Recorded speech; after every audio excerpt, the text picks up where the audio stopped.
bukti kecintaan kita dengan negeri para nabi, negeri Palestina, demikian juga negeri Suriah. Dan untuk memaksimalkan waktu kita, mari kita persilahkan kepada beliau dan akan diterjemahkan oleh Ustaz Budi Hafizahullah Ta'ala. Demikian warahmatullahi wabarakatuh. Assalamualaikum warahmatullahi wabarakatuh.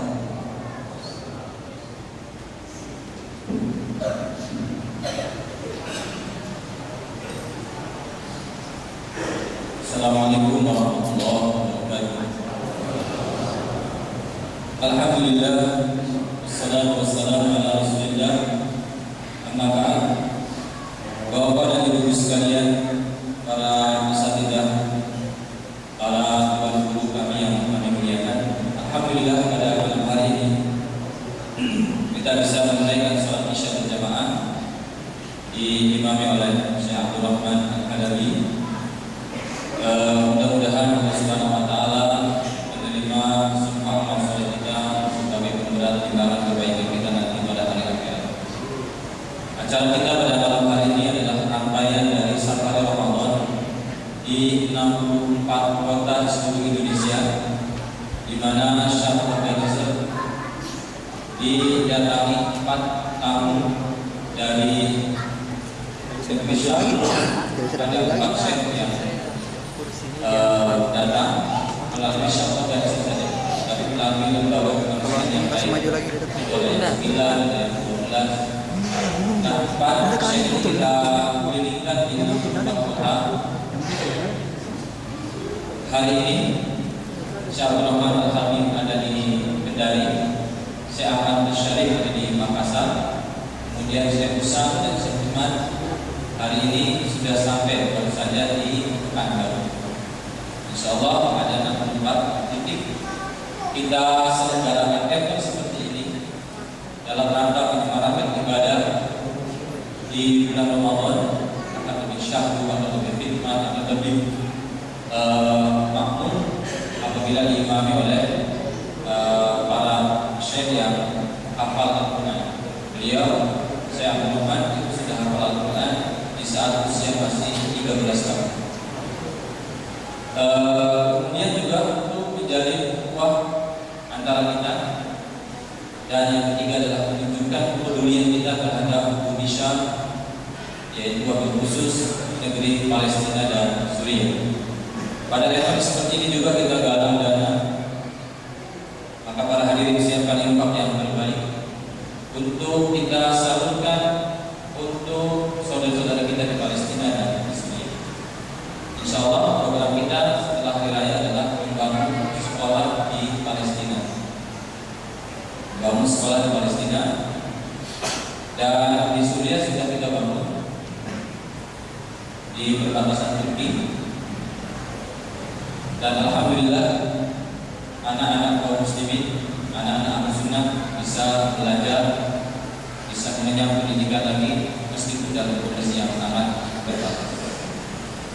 Bapak dan Ibu sekalian yang dirahmati oleh Allah Subhanahu wa taala, kami persilakan kepada Syekh Abdul Rahman Al-Halabi untuk menyampaikan tausiah menjelang salat tarawih.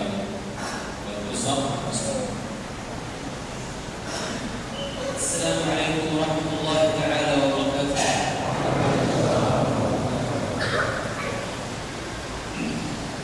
Bismillah.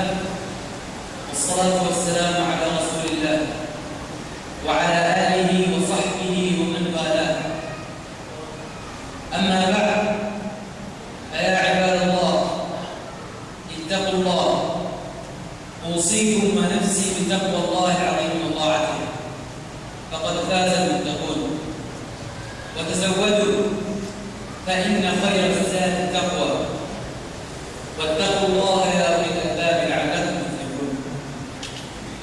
Setelah beliau memuji Allah Subhanahu wa taala dan berselawat atas Nabi sallallahu alaihi wasallam, beliau memberikan wasiat kepada kita semua untuk bertakwa kepada Allah dengan mentaatinya, menjalankan perintahnya dan menjauhi larangannya. Maka berbekallah, sesungguhnya sebaik-baik bekal yang kita siapkan dalam perjalanan menuju Allah Subhanahu wa taala itu adalah takwa. Maka bertakwalah kalian kepada Allah agar kalian mendapatkan keberuntungan. أولا شكرا لحضوركم واستماعكم لهذه المحاضرة. اليوم سأتكلم عن الأخوة في الله. Sebelumnya kami ucapkan ribuan terima kasih kepada para hadirin sekalian yang berkenan hadir dan duduk mendengarkan muhadharah yang akan beliau sampaikan bertemakan ukhuwah Islamiyah atau persaudaraan karena Allah Subhanahu wa taala. إن رابطة الأخوة بالله هي أعظم رابطة على وجه الأرض، وهي التي تبقى إذا ذهبت كل الروابط والصلات، سواء كان ذلك في الدنيا أو في الآخرة. Sesungguhnya persaudaraan yang diikat oleh Islam, maka persaudaraan tersebut adalah sangat kuat dan kokoh, di mana ikatan ataupun hubungan yang tidak diikat dengan Islam, maka dia akan putus baik di dunia ataupun kelak nanti di akhirat. فأما في الدنيا فقد عاش الناس دولا متناحرة ارتبطت بعناصر ضيقة سرعان ما ذهبت من غير رجعة، ولم يبق منها إلا الاختيار والإقرار. وأما في الآخرة فإن كل رابطة على غير الإسلام تصبح لعنة على أصحابها. يقول الله تعالى بعد أعوذ بالله من الشيطان الرجيم: الأخلاء يومئذ بعضهم لبعض عدو إلا المتقين. Di dunia kita sudah membuktikan bahwa ketika ada suatu negara yang diikat dengan ikatan yang sempit seperti karena persekutuan, ini hancur lebur, betapa cepat lepas ikatan tersebut. Adapun di akhirat nanti, orang-orang yang dulu ketika di dunia saling mencintai, tapi karena cintanya bukan dibangun atas dasar ketakwaan kepada Allah, maka satu sama lain akan melepaskan hubungannya. Lalu beliau menyindir sebuah ayat di dalam surat Az-Zukhruf ayat 67, bahwa orang-orang yang dulu saling cinta mencintai, pada hari akhirat nanti satu sama lain akan bermusuhan, kecuali mereka orang-orang yang bertakwa. Jadi orang yang menjalin hubungan, yang mengaitkan persaudaraan, dibangun di atas ketakwaan kepada Allah Subhanahu wa taala, maka ikatan ini akan sangat kuat, akan terus bersambung sampai hari akhirat. والأخوة في الله هي من أوثق الإيمان، وقد ثبتت هذه الرابطة في قول المولى عز وجل: إنما المؤمنون إخوة. ويذكر الله تعالى حال المؤمنين الصادقين بقوله: والمؤمنون والمؤمنات بعضهم أولياء بعض. Sesungguhnya persaudaraan karena iman ini adalah hubungan yang paling kuat. Allah Subhanahu wa taala menyebutkan bahwa hubungan iman ini adalah ibarat persaudaraan. Sesungguhnya orang-orang mukmin itu adalah bersaudara. Demikian firman Allah Subhanahu wa taala. Di dalam ayat yang lain Allah Subhanahu wa taala juga berfirman yang artinya, sesungguhnya orang mukmin laki-laki dan perempuan satu sama lain mereka menjadi pelindung, menjadi penolong, menjadi wali sebagian bagi sebagian yang lain.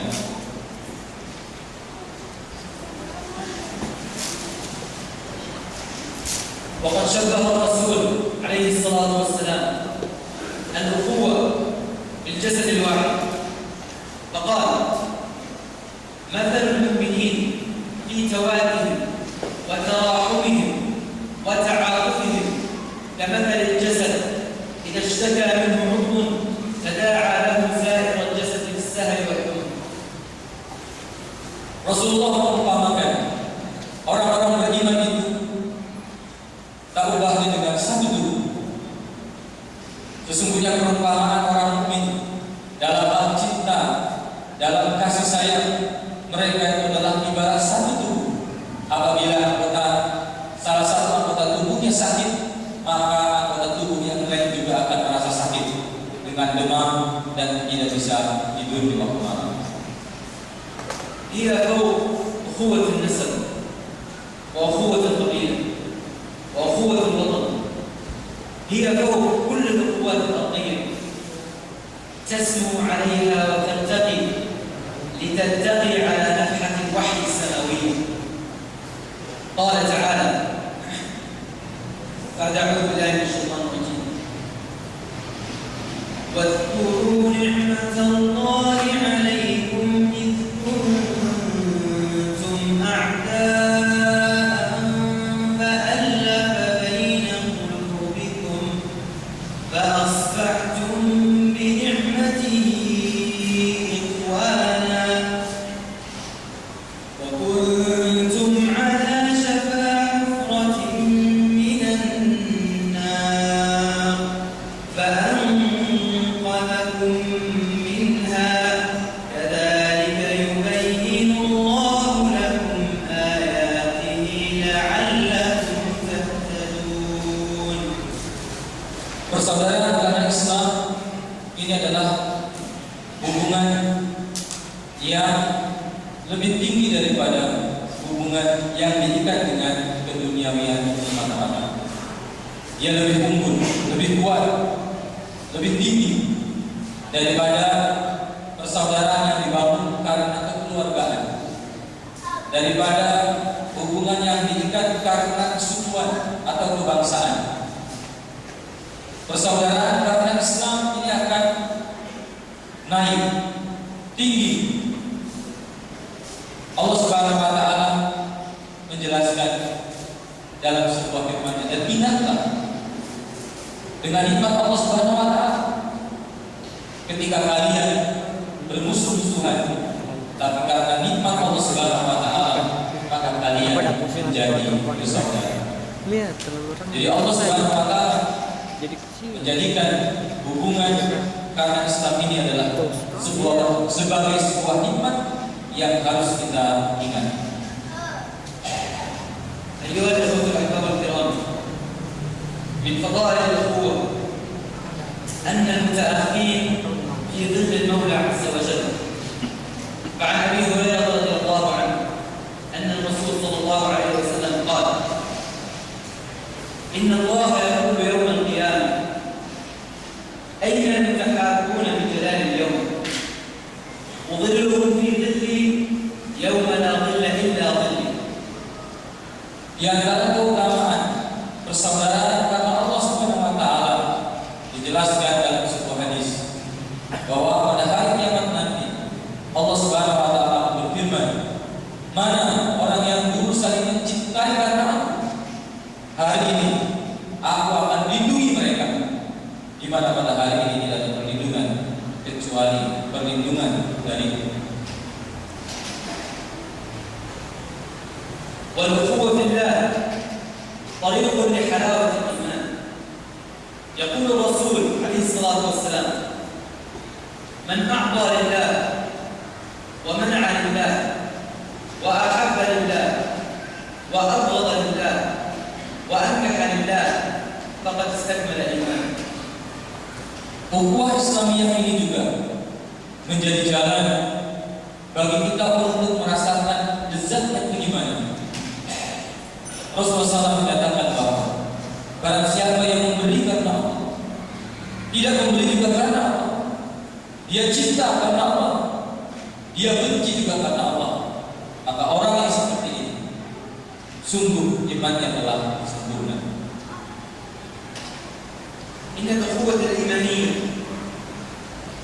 واجب ديني وفريضة شرعية، وهي ليست تنظير فلسفي أو موقف نفسي، بل هي مجموعة من الأعمال تظهر على حيث الوجود، تعبر وتبين عن معنى الأخوة. وأختم محاضرتي هذه أيها الأخوة الأحباب الكرام في حديث النبي عليه الصلاة والسلام: لا يؤمن أحدكم حتى يحب لأخيه ما يحب لنفسه. فانشروا المحبة والأخوة بينكم أيها الأحباب الكرام، تفلحوا وتفوزوا في الدنيا وفي الآخرة. قلت ما سمعتم وأستغفر الله العظيم لي ولكم فاستغفروه إنه هو الغفور الرحيم. أسأل المولى عز وجل أن يبارك لكم في هذا الشهر الكريم، إنه ولي ذلك القادر عليه. استودعكم الله والسلام عليكم ورحمة الله تعالى وبركاته. Dan di akhir beliau menyampaikan sebuah hadis bahwa barang siapa tidak beriman salah seorang di antara kalian sampai dia mencintai untuk dirinya, untuk saudaranya apa yang dia cintai untuk dirinya sendiri. Oleh karena itu, mari sebarkan cinta. Mari kita tebarkan kasih sayang. Insya Allah kita akan beruntung di dunia dan juga beruntung kelak di hari akhirat. Demikian Bapak dan Ibu sekalian, tausiah yang disampaikan oleh Syekh Abdul Al-Talabi berkenaan tentang ukhuwah Islamiyah, persaudaraan karena Islam, di mana dua kalimat syahadat yang kita ikrarkan telah menyatukan hati, pikiran dan jasad kita, sehingga tidak bisa terpisahkan karena perbedaan orang kulit, perbedaan bahasa, perbedaan suku, jarak yang jauh. Saudara-saudara kita yang ada di Palestina, mereka adalah bagian daripada diri kita. Kita juga menjadi bagian dari mereka. Dan penjelasan tentang ukhuwah Islamiyah ini mudah-mudahan semakin erat hubungan persaudaraan di antara kaum muslimin yang ada di Indonesia dan kaum muslimin yang ada di Palestina, khususnya dan seluruh kaum muslimin di seluruh dunia ini. Sebelum kami tutup, mari kita merasakan bagaimana